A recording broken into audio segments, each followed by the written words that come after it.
বিষ্ণুনবী বলেন জাহান্নামের সবচেয়ে হালকা আযাব কি হবে শোনো। জাহান্নামের সবচাইতে হালকা আযাব হলো ওই ব্যক্তির আযাব যার পায়ে দুটো জাহান্নামের আগুনের জুতা পুড়িয়ে দেয়া হবে। ওই আগুনের উত্তাপে তার মাথার মগজগুলো ভাতের মারের মতো টপ টপ টপ টপ করে বেয়ে বেয়ে পড়বে।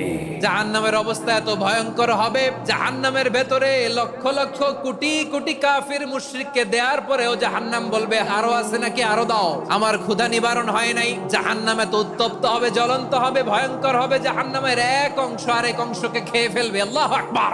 ফেরেশতারাও টালমাটাল হয়ে যাবে। জাহান্নামের রক্ষী ফেরেশতারা কি করবে তারা নিজেরাও বুঝতে পারবে না। কোটি কোটি মুশরিক কাফিরদেরকে জাহান্নামে নিক্ষেপ করার পরেও জাহান্নাম ঠান্ডা হবে না, শান্ত হবে না, বলবে হাল মিন মাজিদ, আরো আছে নাকি, আরো দাও।